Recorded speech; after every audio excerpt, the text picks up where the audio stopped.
Hello friends, welcome to Satish academy online. Friends, math में आज हमारा चैप्टर 2 शुरू हो रहा है, जिसका नाम है सरलीकरण। और इस सरलीकरण को हम इंग्लिश में कहते हैं सिंप्लीफिकेशन। तो फ्रेंड्स, इस सिंप्लीफिकेशन में आज हमारा पहला टॉपिक, जिसका नाम है भिन्न प्रकार एवं संक्रियाएं, अर्थात फ्रैक्शन, टाइप्स एंड ऑपरेशंस। तो चलिए फ्रेंड्स, ज्यादा न देर करते हुए हम अपने आज के चैप्टर की शुरुआत करते हैं, जिसका नाम है सिंप्लीफिकेशन। और इस सिंप्लीफिकेशन में आज हमारे पास पहला टॉपिक है भिन्न, भिन्नों के प्रकार एवं संक्रियाएं। तो फ्रेंड्स, शुरू करने से पहले आपके सामने कुछ बेसिक बातें, जो कि ये रही। सबसे पहले हम ये समझेंगे कि भिन्न कहते किसे हैं। जैसे कि जब हमने पहला चैप्टर पढ़ा था नंबर सिस्टम, तो मैंने उस चैप्टर में भी आपको बताया था कि भिन्न किसे कहते हैं। तो फ्रेंड्स, एक सिंपल सा ओवरव्यू हमारे लिए लेना जरूरी है। तो जो संख्या अंश बटे हर के रूप में होगी, उसको हम भिन्न कहेंगे, अर्थात पी बटे क्यू के रूप में, जहां पर पी अंश है और क्यू हर है। लेकिन शर्त यह है कि ये जो क्यू है ये जीरो नहीं होना चाहिए, क्योंकि अगर हमारा हर किसी भिन्न में जीरो हुआ, तो उसका मतलब ये हुआ कि वो संख्या अनंत हो जाएगी, अर्थात अर्थहीन हो जाएगी। हम उसको बता नहीं सकते कि वो संख्या एग्जैक्ट है कितनी।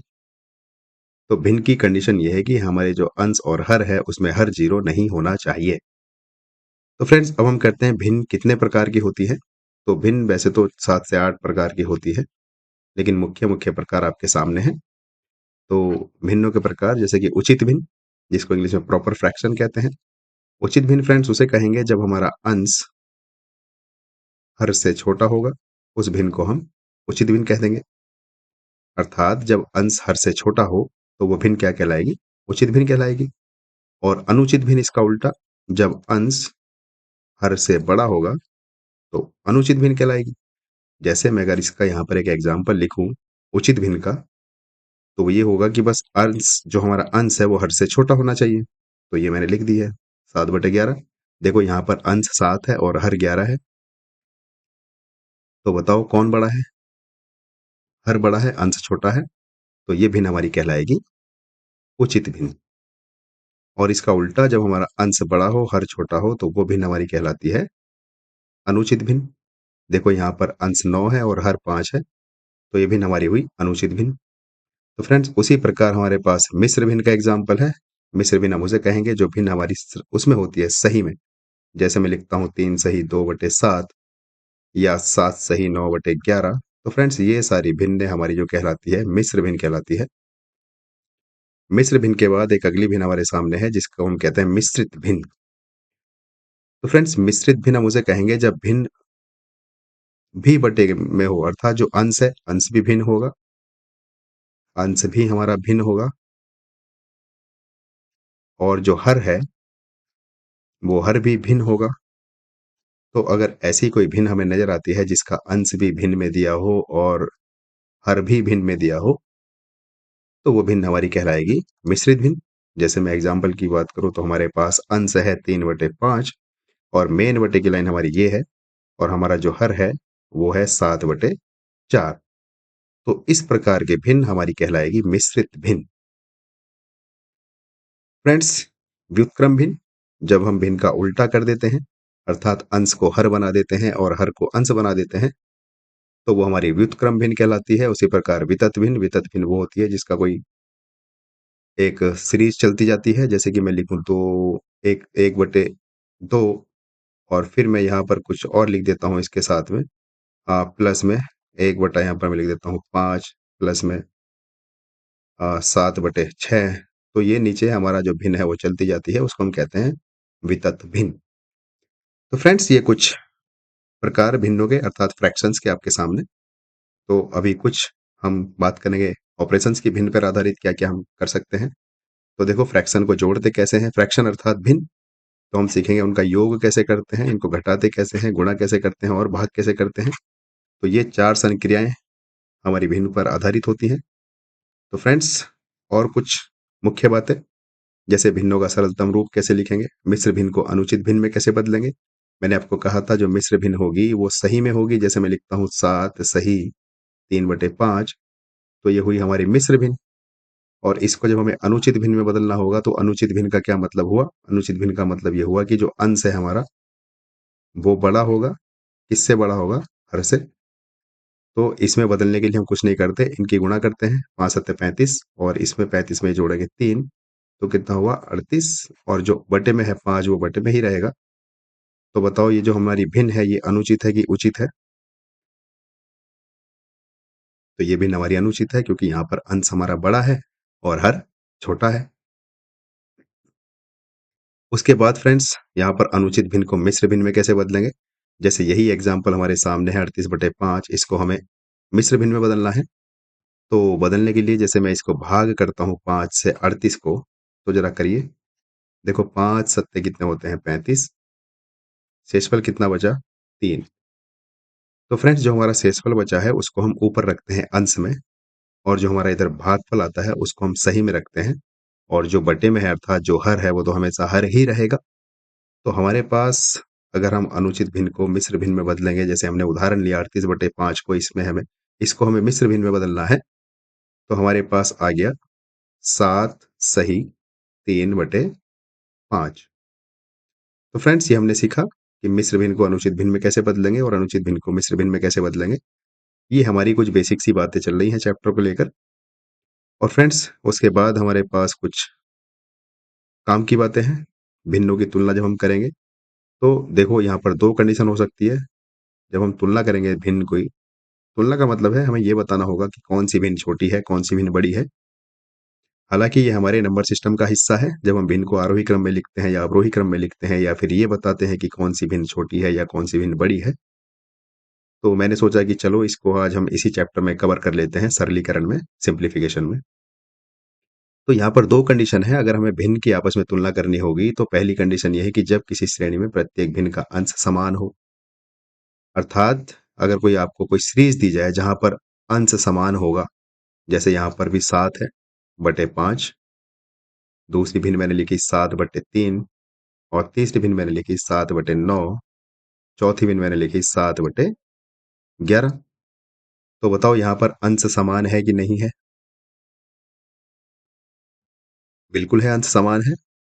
तो अब हम ये कह देंगे कि हर जितना छोटा होगा वो भिन्न उतनी ही बड़ी होगी।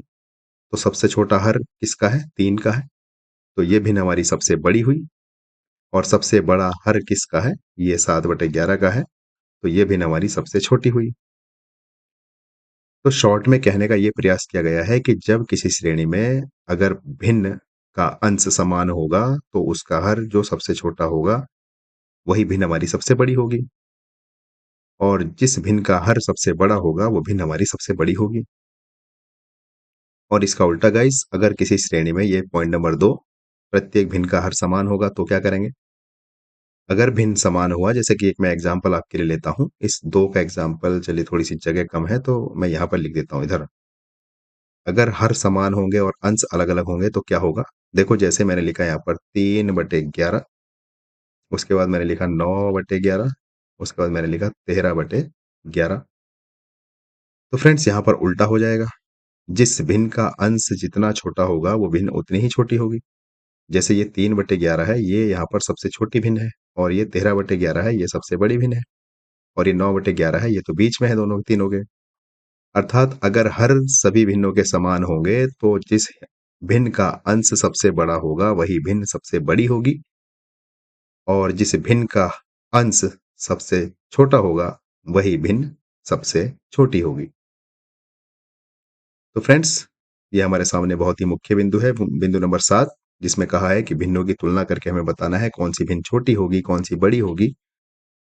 तो हमने यहाँ पर 2 पॉइंट्स में सीखा कि अगर किसी श्रेणी में सभी का अंश समान होगा तो हम ये कह देंगे जब अंश समान होगा कि जिस भिन्न का हर सबसे बड़ा होगा वह भिन्न उतनी ही छोटी होगी।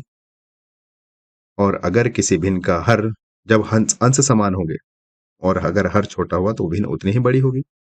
लेकिन अगर हमारे हर समान हुए और भिन्न में जो अंश है वो अलग-अलग हुए तो हम कह देंगे कि जितना अंश हमारा छोटा होगा उतनी ही भिन्न वो छोटी होगी और अगर अंश सबसे बड़ा होगा तो भिन्न भी सबसे बड़ी होगी, अगर सबके हर समान है तो।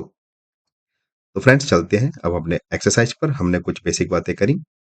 अब देखो आपके सामने प्रश्न नंबर पहला है जिसमें कहा गया है कि भिन्नों कौन सी भिन्न है? 2/3, 3/4, 1/2 और 4/5 का आरोही क्रम क्या होगा ये बताना है।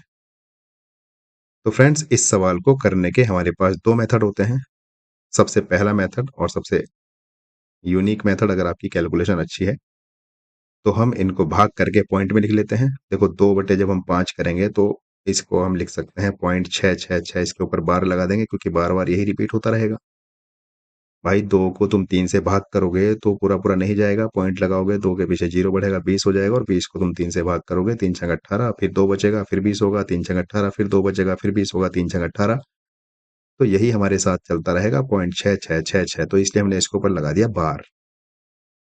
उसी प्रकार ये जो 3/4 है, जब हम इसको दशमलव में बदलेंगे तो जरा भाग करो 3/4 को। तो देखो 3 में 4 से भाग करेंगे तो नहीं हो पाएगी, इसलिए हमने शुरू में ही पॉइंट लगाया, 3 के पीछे 0 बढ़ा दिया, तो अब हमारे पास हो गई संख्या 30/4। और 4 सत्ते होता है 28, बच गया 2, हो गया 20, और 4 पंजे 20। तो ये हमारी भिन्न जो 3/4 थी उसको हमने पॉइंट में बदल दिया, और ये भिन्न हमारे पास हो गई 0.75। उसी प्रकार जब हम 1/2 को दशमलव में बदलेंगे तो ये हो जाएगा 0.5, क्योंकि शुरू में ही दशमलव लगाएंगे और 1 के पीछे 0 बढ़ेगा, 10 हो जाएगा, और फिर 0.5 हो जाएगा। उसी प्रकार ये जो हमारे पास 4/5 है, इसको दशमलव में बदलेंगे तो शुरू में ही पॉइंट लगाया, तो हमारे पास संख्या हो गई 40/5, और 40/5 का मतलब होता है 5 अट्ठे 40, अर्थात 0.8। तो फ्रेंड्स, हमने ये दी गई जो भिन्न है उनको पॉइंट में बदल लिया, दशमलव में बदल लिया। अब हम देख के बता सकते हैं इनमें कौन सी भिन्न सबसे छोटी है और कौन सी भिन्न सबसे बड़ी है। देखो, इनको अगर हमें 2 अंक में कन्वर्ट करना हो तो सभी के पीछे एक एक जीरो लगा दो। देखो ये 0.60 हो गई, लगभग में कह देंगे। हालांकि ये 0.60 नहीं होगी क्योंकि इसके पीछे तो बार चल रहा है इसके ऊपर, तो ये 0.66 होगी। ठीक है, और ये तो 2 अंकों में है, ये 2 अंकों में नहीं है, तो इसके पीछे एक जीरो बढ़ा दो। ये भी 2 अंकों में नहीं है, इसके पीछे भी एक जीरो बढ़ा दो। तो अब सबसे छोटी भिन्न हमें कौन सी नजर आ रही है? सबसे छोटी भिन्न ये नजर आ रही है 0.50, और सबसे बड़ी भिन्न हमें नजर आ रही है ये 0.80। तो ये जो हमारे पास 1/2 है, ये सबसे छोटी भिन्न हुई। तो सबसे छोटी भिन्न है, तो चलो इसको मैं नंबर 1 दे देता हूँ, क्योंकि हमें आरोही क्रम में लिखना है, तो हम इसको सबसे पहले लिखेंगे। और ये सबसे बाद में सबसे बड़ी भिन्न हुई, तो चूंकि हमारे पास 4 संख्याएं हैं तो इसको मैंने 4 नंबर दे दिया। अब ये बताओ, ये जो दोनों भिन्न है इनमें तुम्हें कौन सी बड़ी नजर आ रही है? दूसरे नंबर की सबसे छोटी भिन्न हमारे पास ये है, इसको मैंने नंबर 2 दे दिया। और जो तीसरे नंबर की सबसे बड़ी भिन्न होगी वो ये होगी, इसको मैंने 3 नंबर दे दिया। तो अगर हम इनका आरोही क्रम लिखेंगे तो आरोही क्रम का क्या मतलब हुआ? याद करो हमारा बचपन, जब हम स्कूल में जाते थे, तो जब स्कूल में प्रेयर होती थी तो सबसे आगे लाइन में सबसे छोटा बच्चा खड़ा होता था, उसके बाद उससे बड़ा, उसके बाद उससे बड़ा, और लास्ट में सबसे बड़ा बच्चा खड़ा होता था। तो वो हमारा आरोही क्रम होता था। तो जब हम इन संख्याओं का आरोही क्रम लगाएंगे, आरोही क्रम किसे कहते हैं? इसको इंग्लिश में असेंडिंग ऑर्डर बोलते हैं, और इसी को हम इंग्लिश में इंक्रीजिंग ऑर्डर बोलते हैं, और हिंदी में आरोही क्रम को हम बोलते हैं बढ़ता हुआ क्रम। तो सबसे पहले छोटी संख्या लिखेंगे, सबसे छोटी संख्या हमारे पास 1/2 है, और फिर ये 1/2, इससे बड़ी संख्या हमारे पास 2/3, इस 2/3 से बड़ी संख्या हमारे पास हो जाएगी 3/4, और इस 3/4 से बड़ी संख्या हमारे पास है 4/5। तो फ्रेंड्स, ये जो संख्याएं हमें दी गई है, ये इन संख्याओं का आरोही क्रम है। आरोही क्रम का मतलब है बढ़ता हुआ क्रम, अर्थात सबसे पहले सबसे छोटी संख्या लिखेंगे, उसके बाद उससे बड़ी, उससे बाद उससे बड़ी, और सबसे लास्ट में सबसे बड़ी संख्या लिखेंगे। अवरोही क्रम इसका उल्टा होता है, जिसे इंग्लिश में डिसेंडिंग ऑर्डर बोलते हैं या डिक्रीजिंग ऑर्डर बोलते हैं। अवरोही क्रम को हम हिंदी में बोलते हैं घटता हुआ क्रम, अर्थात पहले सबसे बड़ी संख्या, फिर उससे छोटी संख्या, फिर उससे छोटी संख्या, और सबसे अंत में सबसे छोटी संख्या। तो चलिए फ्रेंड्स, अगले प्रश्न पे चलते हैं। मुझे पूरा विश्वास है कि आपने ये प्रश्न समझ लिया होगा। और हाँ, मैं आपको बता रहा था कि ये हमारा मेथड फर्स्ट है। अगर आपकी कैलकुलेशन अच्छी है तो आप फटाफट जो हमें भिन्न दी है उनको पॉइंट में कन्वर्ट कर लो, और ये आसान और बहुत ही मतलब कम इसमें समय लगता है सॉल्व करने में। लेकिन अगर हम बात करें मेथड 2 की, वो थोड़ा सा लेंदी प्रोसेस है। और वो ये है कि जो हमारे हर हैं, इन्हें हमें समान करना होगा। हरों को समान करते हैं, तो हरों को समान कैसे करते हैं? सबका एलसीएम लेते हैं। एलसीएम लेने के बाद हम हमारे हरों को समान करते हैं, और जब हर समान हो जाएंगे तो फिर मैंने आपको ये बात बताई थी। देखो, मैं जो भी बात कहता हूँ इसका मतलब ये नहीं कि मैंने कुछ भी कह दिया, उसका कोई मतलब नहीं होता। ये जो मैंने लिखा पॉइंट नंबर 7, भिन्नों की तुलना, तो जब हमारे पास सारे हर समान हो जाएंगे, जैसे कि मैंने लिखा है पॉइंट नंबर 2 में, इसमें जब हर समान होंगे, तो अगर हर समान है तो अंश जितना बड़ा होगा वो संख्या उतनी बड़ी होगी, अंश जितना छोटा होगा वो संख्या उतनी ही छोटी होगी। तो इसलिए मैंने आपको ये बात बताई थी, अगर हमें भिन्नों की आपस में तुलना करनी होगी तो हम लय से लेकर सभी हर समान कर लेंगे और फिर हम अंश देखकर बता देंगे कि हमारी भिन्न कौन सी बड़ी है और कौन सी छोटी है। चलिए फ्रेंड्स, अगले प्रश्न पर चलते हैं। प्रश्न नंबर 2 बहुत ही अच्छा प्रश्न है। देखो फ्रेंड्स, प्रश्न नंबर 2 हमारे सामने ये है कि यदि किसी संख्या के 1/4 का 1/3 भाग 16 हो तो संख्या क्या होगी? अर्थात हमें ये बताना है कि कोई संख्या है, उस संख्या के 1/4 का 1/3 भाग करना है, तो वो संख्या क्या होगी? तो फ्रेंड्स, जब हम इसको सॉल्व करेंगे तो हम ये मान लेंगे कि माना वो संख्या कितनी है, x है। माना वो संख्या कितनी है, x है। तो अब प्रश्नानुसार हम क्या करेंगे फ्रेंड्स, देखो उस संख्या के 1/4 का 1/3 भाग 16 है, तो वो संख्या हमने x मान रखी है। तो x के 1/4 का 1/3 भाग कितना है, 16 है। तो फ्रेंड्स, ये जो का के की जो आप ये शब्द हैं, अभी आप इसको बोर्ड मास के नियम में समझेंगे, हम सरलीकरण में ही पढ़ेंगे बोर्ड मास का नियम। तो फिलहाल आप इतना याद रखिए, ये जो का है इसका मतलब होता है गुणा। तो यहाँ पर हो जाएगा x गुणा 1/4 और यहाँ पर भी का है, इसका मतलब भी गुणा 1/3 बराबर 16। अब देखो जब ऊपर गुणा करेंगे तो अंश की अंश में गुणा करते हैं, हर की हर में गुणा करते हैं, तो ऊपर तो हो जाएगा x, क्योंकि x गुणा 1 करेंगे और नीचे हो जाएगा 4 तिया 12 इज इक्वल टू 16। हमें x की वैल्यू निकालनी है, तो ये जो 12 इधर भाग में है इधर जाके गुणा में आ जाएगा। और फ्रेंड्स, जब हम 16 गुणा 12 करेंगे तो देखो 16 दूनी 32 का 2 और 2 किस ऑप्शन में नजर आ रहा है, लास्ट में ऑप्शन नंबर बी। मैं आगे गुणा करूंगा ही नहीं पूरी, क्योंकि मुझे मेरा टाइम बचाना है। और मैंने देखा इकाई का अंक केवल ऑप्शन नंबर बी में है, जिसमें 2 आ रहा है, क्योंकि मैं 16 गुणा 12 करूंगा तो 16 दूनी 32 होते हैं, 32 का 2। बस मैंने तुरंत ऑप्शन पे निगाह डाली और ऑप्शन नंबर बी मुझे नजर आया, जिसके अंत में 2 है। मैंने आंख बंद करके वही ऑप्शन टिक कर दिया। अगर कोई दूसरा ऑप्शन भी होता जिसमें 2 है तो फिर मुझे पूरी गुणा मजबूरी में करनी पड़ती। तो आप तसल्ली के लिए कर सकते हैं, 16 गुणा 12 192 ही आएगा। चलिए फ्रेंड्स, आगे चलते हैं क्वेश्चन नंबर 3। देखो प्रश्न नंबर 3 में हमसे कहा है कि जो 48/64 है, इसका हमें लघुत्तम रूप बताना है, क्या होगा? लघुत्तम रूप का मतलब है छोटे से छोटा रूप, अर्थात इसका हमें सरलीकरण करना है। तो देखो हमारे पास है ये 48/64। तो बताओ ये किस संख्या से आपको कटता नजर आ रहा है? देखो आप इसको 2 से भी काटना चाहो तो 2 से काटोगे, ये फिर 24 बार कटेगा, नीचे 32 बार कटेगा, फिर हो जाएगा 24/32। फिर 2 से काटोगे तो 12 बार कटेगा, नीचे 16 बार, फिर हो जाएगा 12/16। फिर 2 से काटोगे तो 6/8 बचेगा, फिर 2 से काटोगे तो 3/4 बचेगा। तो हमारा फाइनली ऑप्शन आएगा ऑप्शन नंबर सी, 3/4। तो अब मुझे ये नजर आ रहा है कि जो 48 है ये 16 से पूरा पूरा कटता है। भाई 16 दूनी 32, 16 तिया 48 होते हैं, 3 बार कट गया। और ये भी 16 से पूरा पूरा कटेगा, 16 चौक 48। तो हमारे पास जो ऑप्शन नंबर सी आ गया, 3/4। तो 48/64 का जब हमने लघुत्तम रूप लिखा तो वो आया 3/4। तो चलिए फ्रेंड्स, अगले प्रश्न पर चलते हैं। प्रश्न नंबर 4। देखो बहुत ही अच्छा सवाल है, मैंने बहुत ही सूझबूझ के साथ आपके सामने ये सवाल रखा है। फ्रेंड्स एक सेकेंड, थोड़ा सा इसका साइज ज़्यादा हो रहा है, तो आप मुझे एक सेकेंड दीजिए। इसका थोड़ा सा मैं साइज कम कर लेता हूँ, इसमें स्पेस ज़्यादा दे दिया गया। चलिए, तो फ्रेंड्स ये प्रश्न नंबर 4 हमारे सामने है। प्रश्न नंबर 4 में कहा गया है कि शालिनी अपनी पूंजी का 5/6 भाग खर्च कर देती है। फिर जो उसके पास पूंजी बची शेष, उस शेष का 1/2 भाग कमा लेती है।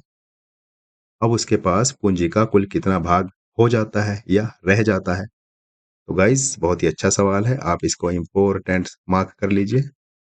इस टाइप का सवाल एक सरलीकरण में आ ही जाता है और हम ऐसे प्रश्नों को देखकर छोड़ देते हैं, डर लग जाता है, क्योंकि हम ये बटे वाली चीजें देखकर डर जाते हैं। तो देखो प्रश्न में कहा है कि शालिनी नाम की कोई लड़की है, उसके पास कुछ पूंजी है और उस पूंजी का वो 5/6 भाग खर्च कर देती है। तो पहले तो हमें ये नहीं पता उसके पास कितनी पूंजी है, तो हमने मान लिया कि उसके पास एक्स पूंजी है। माना जो पूंजी है वो कितनी है, मैं यहाँ पर शॉर्ट में लिख रहा हूँ, माना पूंजी है x रुपए। अब प्रश्नानुसार हम चलते हैं, वो क्या कह रही है कि इस पूंजी का उसने 5/6 भाग खर्च कर दिया। तो जो उसने खर्च करा वो x का 5/6 भाग ही तो खर्च करा, x का 5/6 भाग, अर्थात 5x अपॉन 6 भाग उसने कर दिया खर्च। अब उसके बाद उसने सवाल में कहा कि फिर शेष का 1/2 भाग कमा लेती है। तो बताओ, ये उसने अपनी पूंजी का 5/6 भाग खर्च कर दिया, तो अब उसके पास शेष कितना बचा? तो शेष कितना बचा उसके पास? टोटल x रुपए थे, इस x में से जितना उसने खर्च कर दिया वो घटा दो, अर्थात 5x माइनस 6 घटा दिया हमने। तो जब हम x में से 5x माइनस 6 घटाएंगे तो देखो एलसीएम 6 आएगा, इधर हो जाएगा 6x, 6x में से 5x जाएगा तो x ही बचेगा। तो ये बचा उसके पास शेष, अर्थात शालिनी के पास हमने मान लिया x रुपए थे, इस x में से उसने 5/6 भाग खर्च कर दिया। तो अब उसके पास शेष क्या बचा? उसके पास शेष बचा x माइनस 5x अपॉन 6, अर्थात x अपॉन 6, ये उसके पास बचा शेष।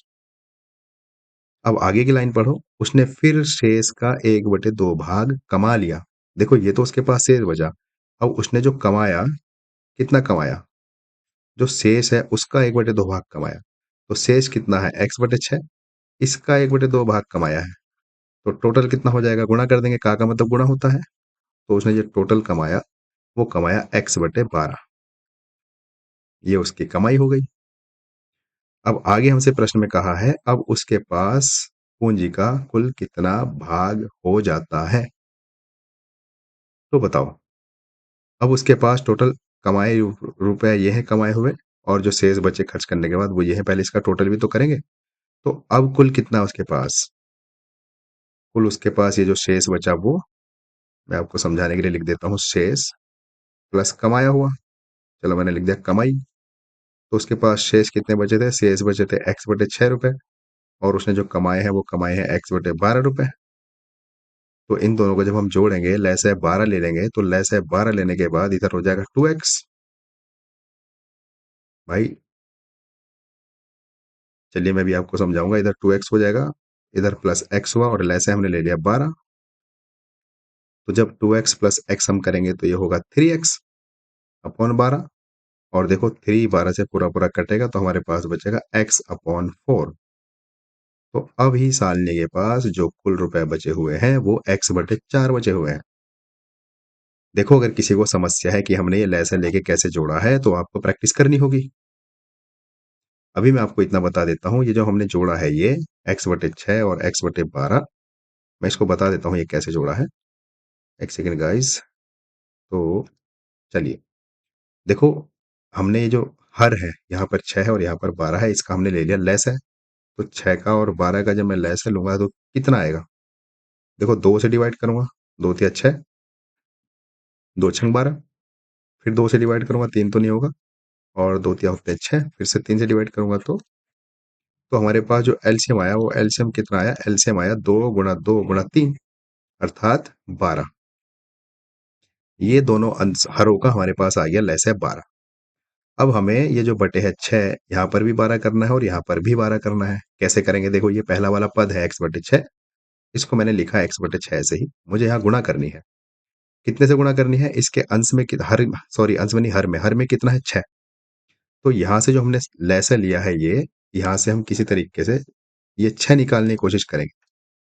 तो ये जो हमने इधर लैसा लिया है, गुणा में जो हमारे पास ये संख्याएं हैं 2 × 2 × 3, तो यहाँ से किस किस की मैं गुणा करूँ जो 6 हो जाए? देखो 2 × 3 करूंगा तो 6 हो जाएगा। बचा कितना? ये वाला 2 बचा ना। तो इस 2 को मैं ऊपर गुणा करूंगा और इसी 2 से मैं नीचे गुणा करूंगा। अब आगे हमारे पास चिन्ह है प्लस का, तो यहाँ पर मैंने प्लस का चिन्ह लगाया। अगली संख्या हमारे पास है x/12, तो हमारा लैसा भी 12 है, यहाँ पर हर में भी 12 है, तो इसको किसी से गुणा करने की जरूरत नहीं है। तो बस अब जब मैं इसकी गुणा करूंगा तो गुणा करने के बाद बताइए कितना आ जाएगा? देखो यहाँ पर x की गुणा 2 से करूंगा तो 2x, और बटे नीचे करूंगा तो 6×2 = 12, और ऊपर ऊपर हो जाएगा x/12। तो बताओ, जब मैं 2x और x को आपस में जोड़ूंगा तो 3x ही तो आएगा। भाई जब नीचे हर समान हो गए तो हम अंशों को जोड़ देते हैं। तो 2x + x = 3x/12, और ये यहाँ से हमारे पास यहाँ का सवाल शुरू हो गया आगे। और जब 3x/12 का मतलब हुआ 3 से 12 हमने काट दिया, तो फाइनली हमारे पास जो बचा वो बचा x/4। तो फ्रेंड्स ये बताइए ये वाली बात किसको समझ में नहीं आई? ये प्रश्न नंबर 4 मैंने आपको बहुत ही इत्मीनान से समझाया है और बहुत ही इत्मीनान से मैंने इस प्रश्न को बनाया भी था। इस टाइप के प्रश्न लगभग हर एग्जाम में एक आध बन ही जाता है। अगर बात सरलीकरण की होगी तो इस तरह का प्रश्न हमारा बनेगा। चलिए आगे भी मैंने आपके लिए बहुत सारे प्रश्न डिजाइन किए हैं। आशा करता हूं कि आप उन प्रश्नों को देखकर कुछ सीखेंगे। चलिए अगले प्रश्न पर चलते हैं। प्रश्न नंबर 5 गाइस, ये भी बहुत ही इंपॉर्टेंट प्रश्न। और इस प्रश्न में क्या कहा है? देखो इस प्रश्न में ये कहा है कि जो हमारे पास, एक सेकंड गाइस। हम्म प्रश्न नंबर में हमें ये कहा है 5 में कि एक पेड़ का 3/10 भाग कीचड़ में है। देखो बहुत ही अच्छा सवाल मैंने डिजाइन किया है।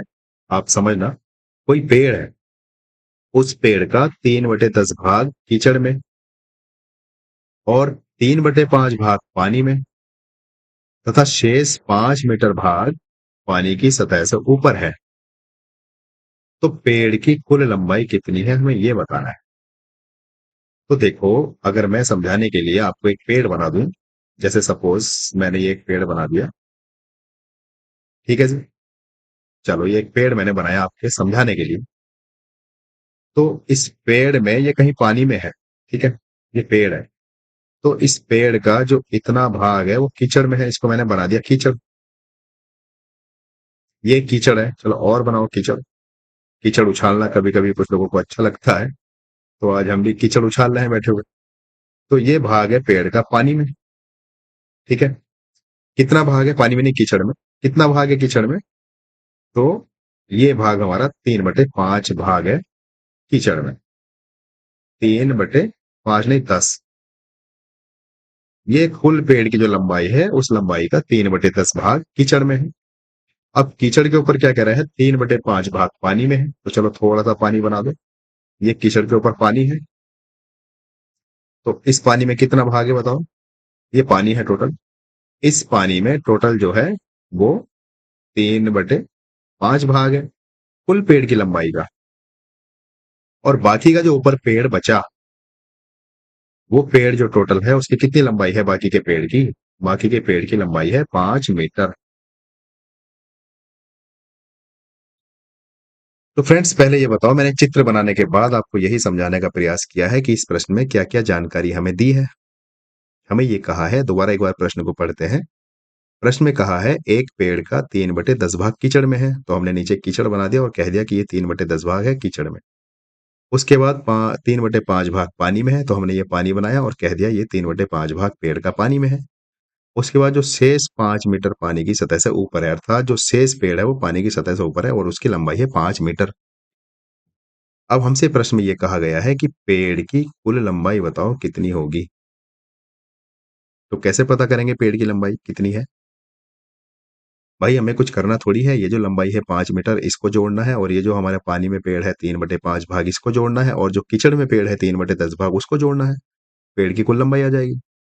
तो हम क्या करेंगे, हम मान लेंगे कि माना पेड़ की कुल लंबाई कितनी है, x मीटर है। तो हमने यहाँ से अपने प्रश्न की शुरुआत करी, हमने मान लिया, माना जो कुल लंबाई है वो कितनी है, वो x मीटर है। तो भाई ये प्रश्नानुसार क्या होगा, ये जो x हमारा टोटल पेड़ की लंबाई है इसको हम 3 भागों में इसने डिवाइड कर दिया। एक तो जो पानी की सतह के ऊपर है वो 5 मीटर है और जो पानी में है वो 3/5 भाग है, इसको ध्यान से समझना है। वो 3/5 मीटर लंबाई नहीं है, वो कुल पेड़ की लंबाई का 3/5 भाग है।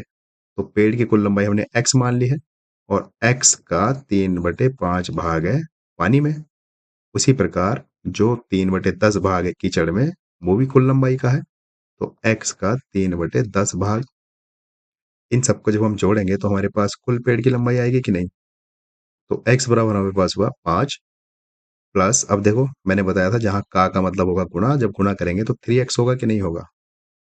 तो 3x/5 प्लस यहाँ पर फिर गुणा करेंगे तो ये भी 3x+10 हो जाएगा, 3x/10 होगा, ठीक है। अब यहाँ पर हम फिर ले से लेंगे 10। तो जो हमारी राइट हैंड साइड है, यहाँ पर हमने एलसीएम ले लिया 10। जब एलसीएम 10 लिया तो देखो इसके बटे में कुछ भी नहीं है, तो इसको ऊपर 10 से गुणा करनी पड़ेगी। तो जब मैं 5 को 10 से गुणा करूंगा 50 होगा कि नहीं होगा? प्लस इसके बटे में 5 है, तो 2 से गुणा करनी पड़ेगी ऊपर, तो ये हो जाएगा 6x प्लस यहाँ तो बटे में हर में 10 ही है, तो इसको किसी से गुणा नहीं करूंगा। तो हमारे पास हुआ x बराबर 50 प्लस 6x प्लस 3x बटे 10।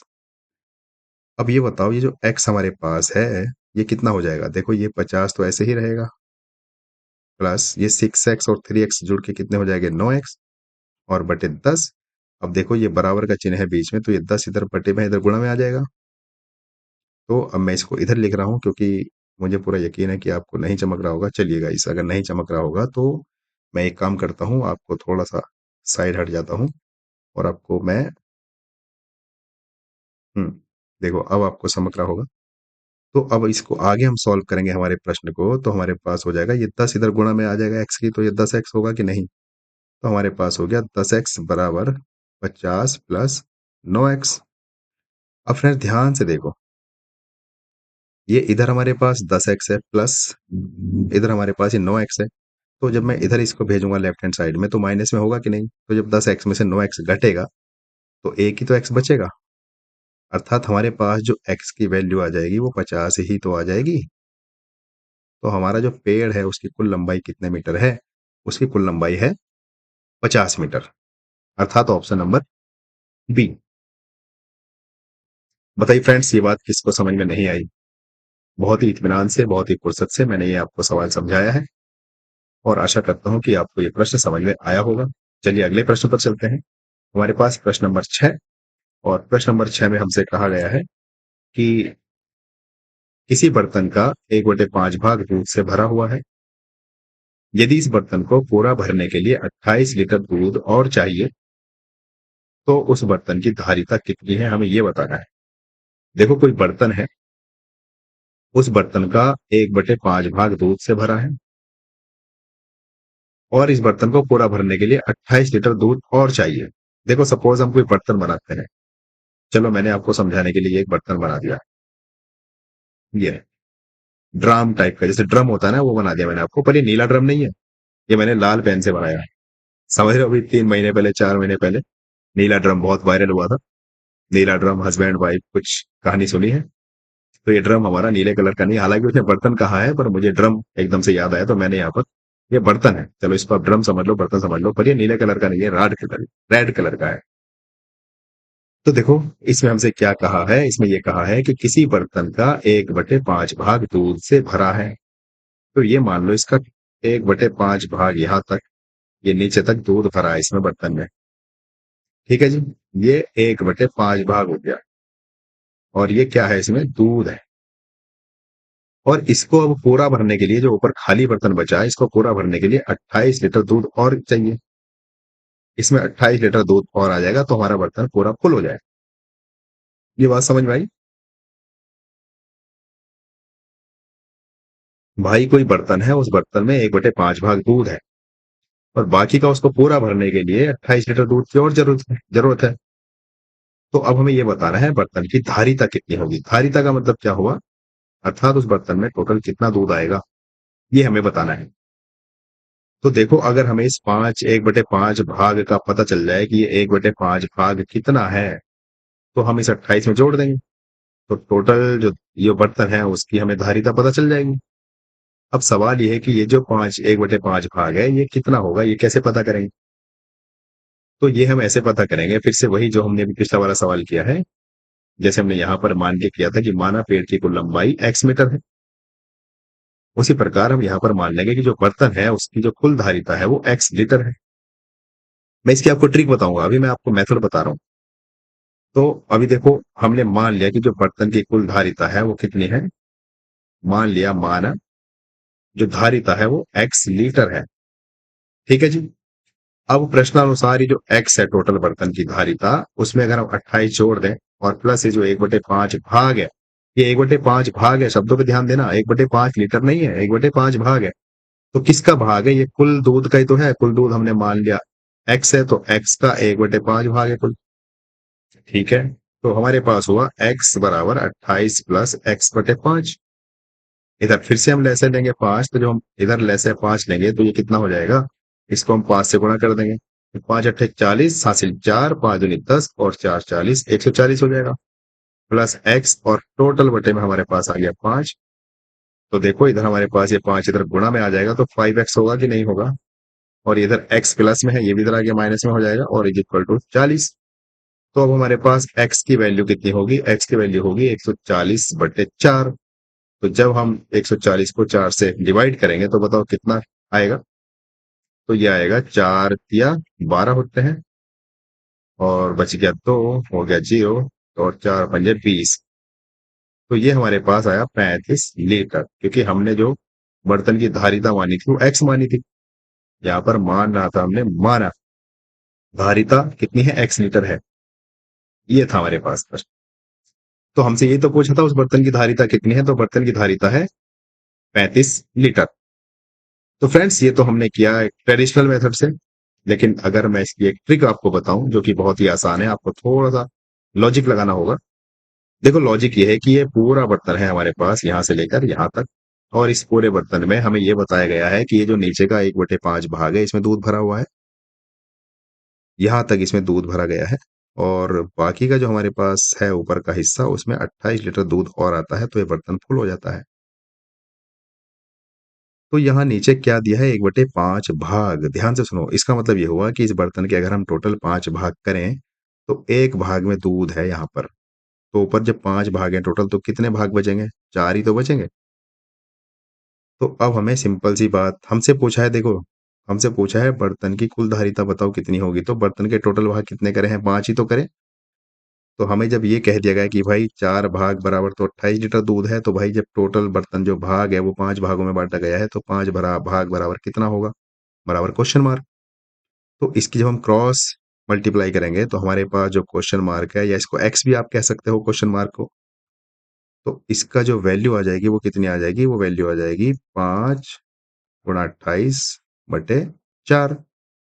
अब जब आप इसको सॉल्व करोगे तो हमारे पास 35 ही आ जाएगा। देखो 4 से 28 कट जाएगा 7 बार और 7 पंजे होता है 35। देखो कितनी आसान सी ट्रिक मैंने आपको बताई। और इस प्रश्न में हम डायरेक्ट सवाल पर पहुंचेंगे, डायरेक्ट आंसर पर पहुंचेंगे। कैसे, इस ट्रिक से अगर हम बात करें, अगर वो हमसे इसी सवाल में ये कह देता कि भाई ये जो 1/5 भाग है ये वाला, ये बताओ ये कितना है। तो यहाँ पर जो हमने अपनी ट्रिक लगाई है कि 4 भाग बराबर 28 लीटर है, 5 भाग बराबर कितना होगा, अगर हमें ये एक भाग बताना होता तो हम इसको बना देते कि 4 भाग बराबर 28 लीटर और एक भाग बराबर क्वेश्चन मार्क। बस क्रॉस मल्टीप्लाई कर देते, हमारा आंसर आ जाता। भाई क्रॉस मल्टीप्लाई का मतलब है इसकी गुणा इससे करनी है और इसकी गुणा इससे करनी है। यहाँ पे क्वेश्चन मार्क की जगह आप एक्स भी लिख सकते हो, इच्छा आपकी है। तो चलिए फ्रेंड्स अगले प्रश्न पे चलते हैं, प्रश्न नंबर 7। अब हम बहुत ही स्लो चल रहे हैं शायद, अब थोड़ा सा स्पीड पकड़ते हैं। देखो सवाल में कहा है किसी संख्या के 5/7वें भाग एवं 7/11वें भाग का अंतर 6 है, तो वो संख्या बताओ कितनी होगी।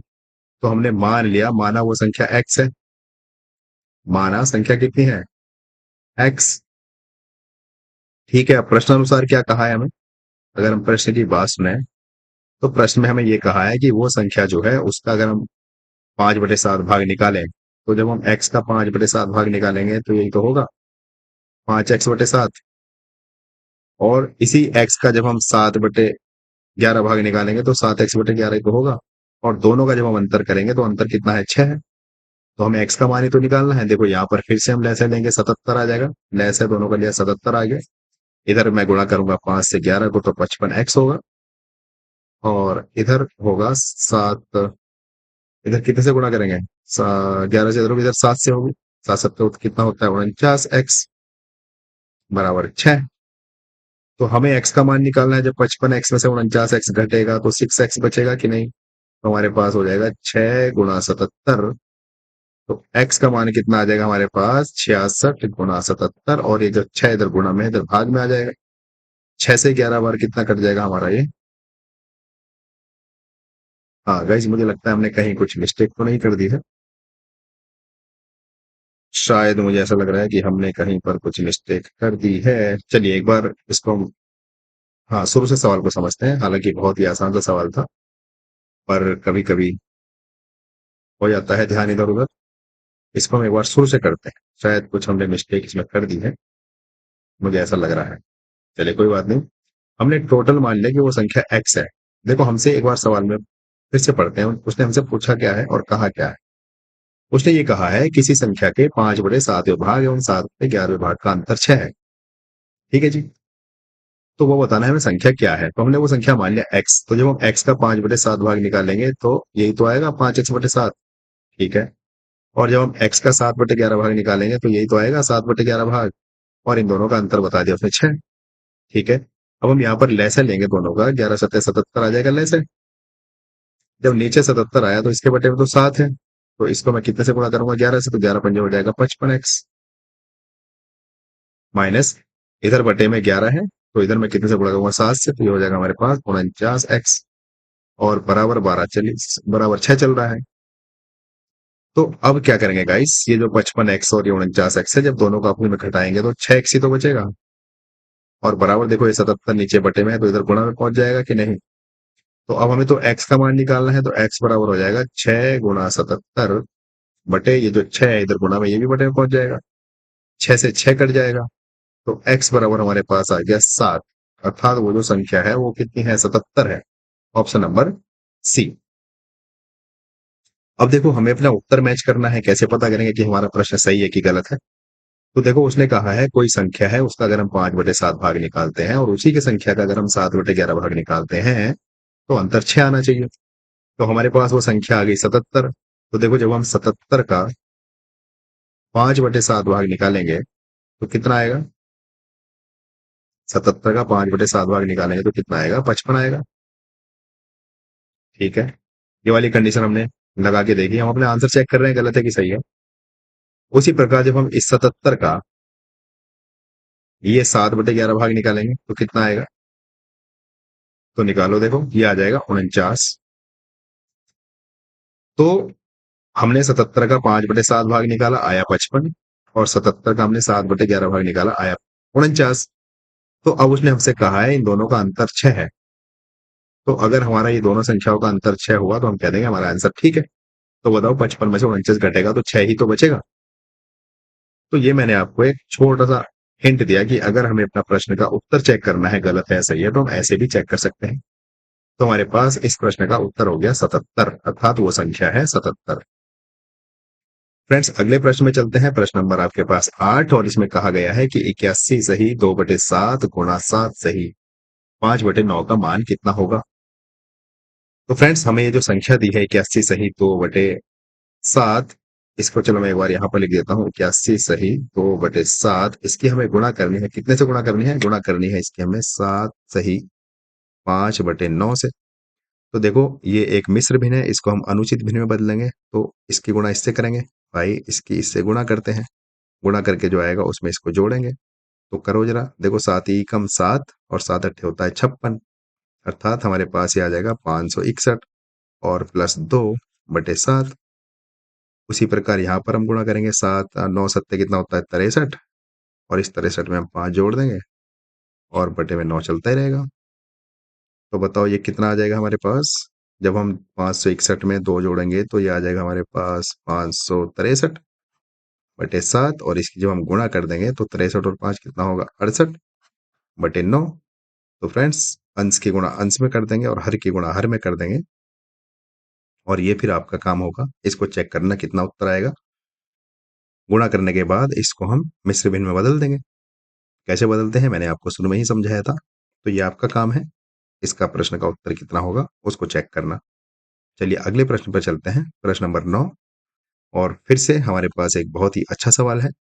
बहुत ही फुर्सत के साथ मैंने ये प्रश्न आपके लिए तैयार किया था और मुझे पूरा विश्वास है कि आप इस प्रश्न से कुछ ना कुछ सीखोगे। देखो हमसे प्रश्न में कहा है कि एक फल विक्रेता के पास 400 केले हैं। कितने केले हैं? 400। अब 3/25 केले खराब हो गए। 400 में से 3/25 केले खराब हो गए। अब जो शेष केलों का 11/16 भाग उसने बेच दिया। तो हमें ये बताना है कि शेष बचे केलों की संख्या कितनी है। तो देखो कुल केले कितने हमारे पास है? कुल केले हमारे पास है 400। कुल केले कितने हैं? 400। अब इनमें से खराब कितने हो गए? देखो यहां पर मैंने लिखा खराब। 400 का 3/25 ही तो खराब हुआ। तो निकाल दो। 400 का 3/25। इस का मतलब गुणा ही तो होता है। तो ये हो जाएगा हमारे पास 400 गुणा 3/25। देखो 25 से 400 कट जाएगा 16 बार, और 16 क्या होते हैं 48। अर्थात हमारे जो 48 केले हैं 400 में से वो हो गए खराब। तो अब जब 400 केलों में से 48 केले खराब हो गए तो शेष कितने बचे? भाई टोटल 400 थे, उसमें से 48 खराब हो गए, तो जो शेष बचे 400 माइनस 48 अर्थात 352 ही तो बचे। ये हमारे पास बचे शेष केले। अब आगे ध्यान से सुनो, आगे क्या कह रहा है, वो कह रहा है शेष केलों का 11/16 भाग बेच दिया गया। अर्थात ये जो बचे 342 केले, इसका 11/16 भाग बेच दिया। तो यहां पर कितने केले बेचे? बेचे गए केले कितने हैं? तो बेचे गए केले हैं, ये जो हमारे पास 352 है, इसका कितना भाग बेच दिया? 11/16 भाग बेच दिया। तो देखो 16 या 48, 16 दूनी 32 होता है, 16 दूनी 32 होता है। जब इसको 1600 में काट दूंगा 352 को, तो ये कितनी बार कटेगा? 22 बार कटेगा। 22 16 दूनी 32, 3 बच गया, 16 दूनी 32 और गुणा हो गया 11।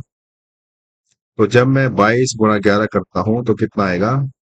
देखो 22 एकम 22 का तो वहां से लग गया 2, और 22 एकम 22 और 2 24, अर्थात 242 केले बेचे गए। तो अब हमसे ये पूछ रहा है शेष बचे हुए केलों की संख्या बताओ।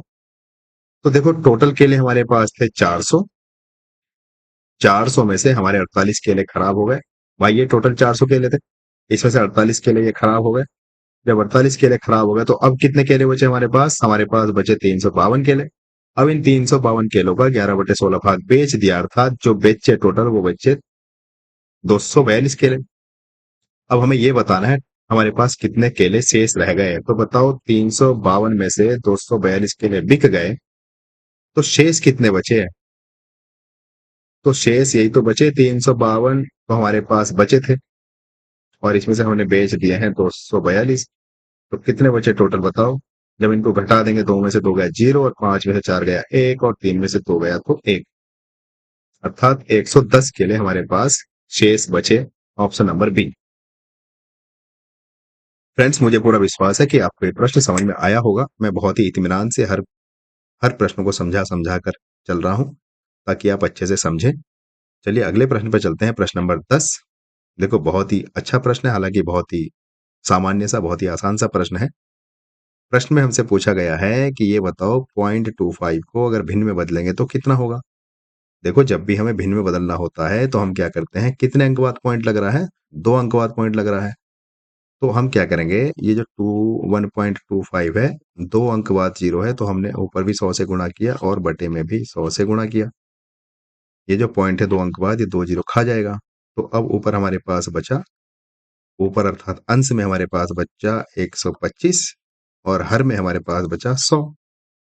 तो जब मैं इसको 25 से काटता हूं 125 को और 100 को, तो ऊपर तो बचेगा 5 और नीचे बचेगा 4, अर्थात हमारे पास बचा 5/4 उत्तर। तो ये हमारे पास कौन सी भिन्न है, उचित की अनुचित? ये हमारे पास अनुचित भिन्न है, क्योंकि अंश हर से बड़ा है। अगर अंश हर से छोटा होता तो हम कह देते ये हमारे पास उचित भिन्न होती। लेकिन हमारे पास ऑप्शन तो है ही नहीं, क्योंकि ऑप्शन हमें दिया मिश्र भिन्न में। तो इसको हम मिश्र भिन्न में बदल देंगे।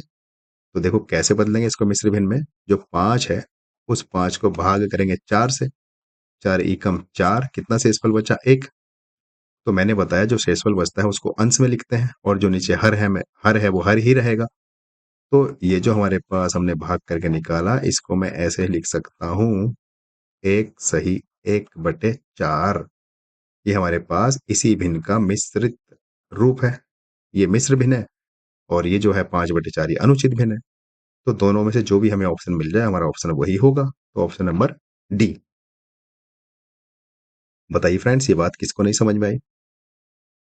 चलिए अगले प्रश्न पर चलते हैं, बहुत ही आसान प्रश्न था। प्रश्न नंबर 11।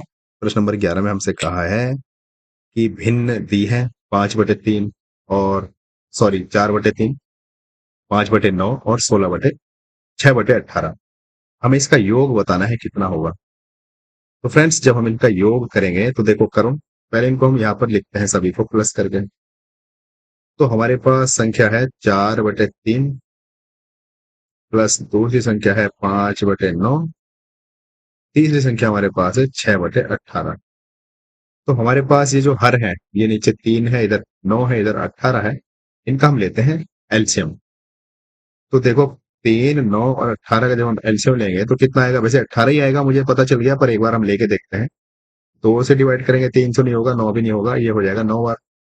अब 3 से इसको डिवाइड करेंगे एक बार, 3 से 3 बार और 3 से 3 बार, फिर से 3 से डिवाइड करेंगे तो यहाँ पर भी एक, यहाँ पर भी एक, यहाँ पर भी एक। तो हमारा एलसीएम कितना आया? हमारा जो एलसीएम है वो आया, देखो 2 × 6 = 18।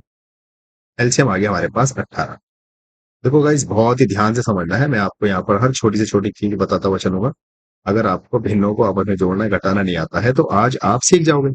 देखो एलसीएम आया है 18। अब हमें ये जो हमारे हर है सभी में 18 बनाना है। कैसे बनेगा? ये जो 4/3 है इसको ऐसे ही लिखो, इसमें यहाँ गुणा करनी है। कितने से गुणा करनी है? देखो यहाँ पर हर में 3 है, तो यहाँ से 3 निकाल दो, ये हमने 3 निकाल दिया। अब जो बचा, कौन कौन बचा? 2 और 3 बचा, इनकी आपस में गुणा करो, 2 × 3 होता है 6। तो इसका मतलब हुआ 6 से ऊपर गुणा कर दो और 6 से नीचे गुणा कर दो। उसी प्रकार फिर से यहाँ पर प्लस का चिन्ह लगाओ, और यहाँ पर प्लस का चिन्ह लगाने के बाद मैंने जो ये अगली संख्या है 5/9 इसको लिख दिया, और फिर मुझे इसकी गुणा करनी है। पर सवाल ये कि कितने से करूं? तो देखो जो हमारे पास लैसे आया है उसमें से किसी तरीके से 9 निकाल लो, क्योंकि यहाँ हमारे पास जो अंश हर में 9 है, तो हमें यहाँ से 9 निकाल देना है। तो जब मैं 3 और 3 की गुणा करूंगा, 3 × 9 हो जाएगा, तो खाली क्या बचा? 2 बचा। तो इस 2 से ऊपर गुणा करता हूं मैं और 2 से नीचे गुणा, तो ये हो जाएगा 2/2। फिर प्लस अगला संख्या हमारे पास है 6/18, और चूंकि हमारा एलसीएम भी 18 है, यहाँ पर हर में भी 18 है, तो इसलिए इसको हम किसी से गुणा नहीं करेंगे। समझाने के लिए बोल देते हैं कि 1 से गुणा कर दो, पर कोई मतलब नहीं है 1 से गुणा करने का। तो देखो करो गुणा, जब हम इनकी गुणा करेंगे तो हर के सभी के हरों में 18 आ जाएगा ऑटोमेटिक ही। अगर हर में 18 नहीं आया तो समझो हमने कहीं कुछ मिस्टेक कर दी है। तो देखो अंश की गुणा अंश में कर दो, हर की हर में, तो 6 चौक कितना होता है? 24, और 3 6 कितना होगा? 18। देखो हर में बन गया 18। उसी प्रकार जब इनकी गुणा करेंगे, 5 दूनी होता है 10 और 9 दूनी होता है 18। यहाँ पर भी हर में 18 बन गया। उसी प्रकार हम यहाँ पर 6/18 कर ही देंगे। अब हमारे पास जो हर है वो सभी के 18 हैं, तो हमने 18 को एक ही बार में लिख दिया। बस अंश में अंश जोड़ देते हैं। तो जब हम अंश में अंश जोड़ेंगे तो देखो यहाँ पर 24 और 10 कितना होगा? 34, 34 और 6 कितना होगा? 40। अब इसका सरलतम रूप लिख दो। तो बताओ ये कितने से तुम्हें कटता नजर आ रहा है? ये 2 से कट जाएगा। जब 2 से ये कटेगा तो ऊपर आ जाएगा 20 बाई, और ये नीचे आ जाएगा 9। तो हमारे पास जो फाइनल उत्तर बचा वो बचा 20/9, ऑप्शन नंबर डी। फ्रेंड्स, बहुत ही इत्मीनान के साथ मैंने ये आपको सिखाया है कि भिन्नों को आपस में कैसे जोड़ते हैं। उनका एलसीएम लेते हैं, एलसीएम लेने के बाद उनके हरों को हम समान कर देते हैं। जब हर समान हो जाते हैं तो अंश में अंश जुड़ जाता है, हर को ऐसे ही रहने देते हैं, हरों को आपस में नहीं जोड़ते। यही हम रूल घटाते हुए लगाते हैं। चलिए अगले प्रश्न पर चलते हैं, प्रश्न नंबर 12। देखो बहुत ही आसान सा प्रश्न है, इसको हम कर चुके हैं नंबर सिस्टम में, पर यहाँ पर भी मैंने एक प्रश्न आपके लिए रख दिया है। प्रश्न में कहा गया है कि दो संख्याओं का गुणनफल 23/50 है। यदि एक संख्या 46/50 है तो दूसरी संख्या बताओ क्या होगी? तो फ्रेंड्स, हमने एक फॉर्मूला सीख रखा है कि दोनों संख्याओं का गुणनफल बराबर पहली संख्या गुणा दूसरी संख्या। ये दूसरी संख्या गाइस, इसको पूरा लिख लेना। पहली संख्या गुणा दूसरी संख्या। तो यहाँ पर हमें दोनों संख्याओं का गुणनफल तो दिया है, कितना दिया है? ये रहा 23/50। तो यहाँ पर गुणनफल की जगह मैंने लिख दिया 23/50 बराबर पहली संख्या, अर्थात कोई सी भी एक संख्या गुणा दूसरी संख्या। तो देखो एक संख्या दी है, अर्थात पहली संख्या दी है ये 46/50, और मुझे दूसरी संख्या बतानी है, तो इसको मैं चाहूँ तो यहाँ दूसरी संख्या भी लिख के चल सकता हूँ, या मैं इसको लिखने से बचना चाहता हूँ बार बार, तो यहाँ पर मैं क्वेश्चन मार्क भी लगा सकता हूँ, या एक्स भी लगा सकता हूँ, या तुम अपने नाम का कोई सा भी एक लेटर लगा सकते हो, कुछ भी लगा सकते हो। तो ये एक्स मैंने फिलहाल मान लिया कि ये दूसरी संख्या है, क्योंकि इसको लिखना आसान होता है। और देखो यहाँ ये गुणा में है, तो यहाँ पर 50 बटे में है, ये भी 50 बटे में है, कट जाएगा। तो अब हमारे पास हमें x का मान निकालना है, तो ये था x, मैं इसको यहीं रोक लूंगा और इस x के साथ ये 46 गुणा में है, तो ये हो जाएगा 23/46। और जब मैं 23 को 46 से डिवाइड करता हूँ तो 1/2 आ जाएगा, क्योंकि 23 ही कम 23 होता है और 23 दूनी होता है 2। तो हमारे पास जो दूसरी संख्या है वो दूसरी संख्या कितनी है? वो दूसरी संख्या है 1/2, अर्थात ऑप्शन नंबर सी। फ्रेंड्स, ये सवाल हम कर चुके हैं नंबर सिस्टम में। अगले सवाल पर चलते हैं। प्रश्न नंबर 13। थोड़ा सा एक सेकंड गाइस, मुझे इसका थोड़ा सा साइज कम करना होगा। अब एक सेकंड दीजिए, इसका साइज ज्यादा हो गया। चलो ठीक है। तो प्रश्न नंबर 13 में हमसे कहा गया है कि 3/5 किग्रा चांदी का मूल्य 240 रुपए है। अच्छा मजाक है चांदी के साथ, इतनी सस्ती चांदी। भाई 3/5 किलो जो चांदी है उसका मूल्य 240 रुपए है। तो हमें ये बताना है 1/2 चांदी का मूल्य कितना होगा।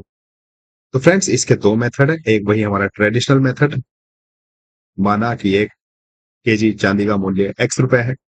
फिर हम करते करते जाएंगे और हमारा जो 1/2 चांदी है उसका मूल्य बताएंगे। लेकिन अभी जो हमने पीछे ट्रिक सीखी है, हम उसी ट्रिक को यहाँ पर अप्लाई करते हैं। देखो कितनी आसान ट्रिक है। भाई 3/5 किलो चांदी है, 3/5 किलो चांदी है, इसका मूल्य कितना है? 240 रुपए। और हमें बताना है 1/2 चांदी का मूल्य कितना होगा। तो 1/2 चांदी का मूल्य हमने मान लिया x रुपए होगा। बस ध्यान इतना रखना है, चांदी के नीचे इधर चांदी रखना है, मूल्य के नीचे रुपए के नीचे रुपए रखना है। अब हम इसकी क्रॉस मल्टीप्लाई कर देंगे, इसकी गुणा इससे कर देंगे और इसकी गुणा इससे कर देंगे। तो देखो जब हम ये 3/5 की गुणा x से करेंगे तो कितना आएगा? तो ये हमारे पास आ जाएगा 3x/5। और इधर हमारे पास आ जाएगा, भाई 1/2 है तो गुणा करूंगा तो ये, चलो एक बार समझाने के लिए मैं आपको लिख ही देता हूँ। ये ऐसे तो आ जाएगा।